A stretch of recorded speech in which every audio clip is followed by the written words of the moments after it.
Assalamualaikum Cikgu, apa khabar? Baik. Okay, saya Afiqah mewakili ahli kumpulan saya untuk menemukan cikgu tentang subjek Bahasa Melayu. Saya ada beberapa soalan. Okay, soalan yang pertama, sejauh manakah murid memahami cara mengembangkan isi dalam karangan?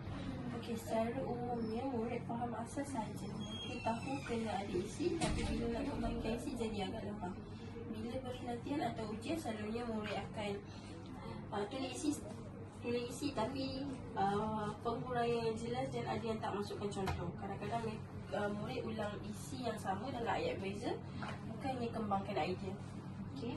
Jadi soalan yang kedua, adakah murid tu dia mampu mengembangkan isi karangan beserta uraian dan contoh yang jelas? Boleh kata masih ada yang belum capai tahap itu. Mereka cenderung tulis isi dengan huraian yang terlalu ringkas. Contohnya, kita perlu rajin belajar tanpa situasi yang jelas dan ayat yang lengkap. Contoh pula jarang digunakan, atau kalau ada pun terlalu umum dan tak membantu murid kuatkan isi tu lah. Soalan yang ketiga, bagaimanakah sikap murid terhadap aktiviti penulisan karangan dalam kelas? Okay, kalau ikut suasana kelas, memang nampak ramai murid agak kurang bersemangat bila kena buat karangan tu.